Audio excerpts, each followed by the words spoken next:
सारगाव केलं, हनुमंतवाडीला जाऊन आलो, आता मी इथं येतोय.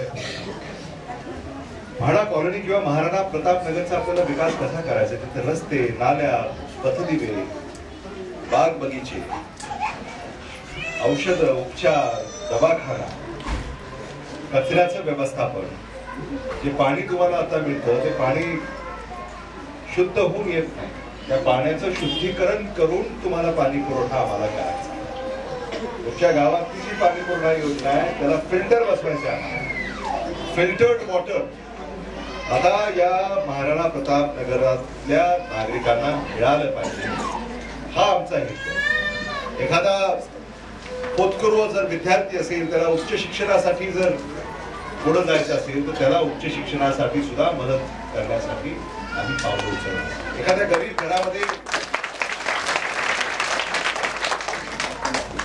एखादी मुलगी असेल, मुलगा असेल, लग्न कार्याला त्याला अडचण असेल तर त्या लग्न कार्याला सुद्धा मदतीचा हात देण्याचं सुद्धा काम भविष्यामध्ये आमच्याकडे. ते नाल्या, कचरा, वीज, पाणी एवढ्यावर आम्हाला थांबायचं नाही. ते तर प्रत्येकाच्या घरामध्ये काय अडचण आहे, प्रत्येकाच्या घरामध्ये त्याचा मुलगा काय करतो, त्याला काय पाहिजे, त्याच्याकडे कोणी वृद्ध असेल त्याची प्रकृती कशी आहे,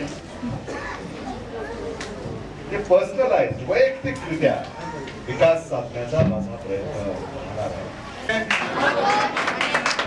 हे सूत्र आपण आता आखून टाकत विधानसभा मतदारसंघामध्ये सुभाष जाधव इनामदार तुमचे बूथ हे बाबळगावच्या पुढे गेले पाहिजे, ही आमची अपेक्षा. आणि ते तुम्ही करून दाखवू शकता, तशी तुमची क्षमता आहे. लोक तुमच्यावर प्रेम करतात, तुम्ही लोकांना रागवता.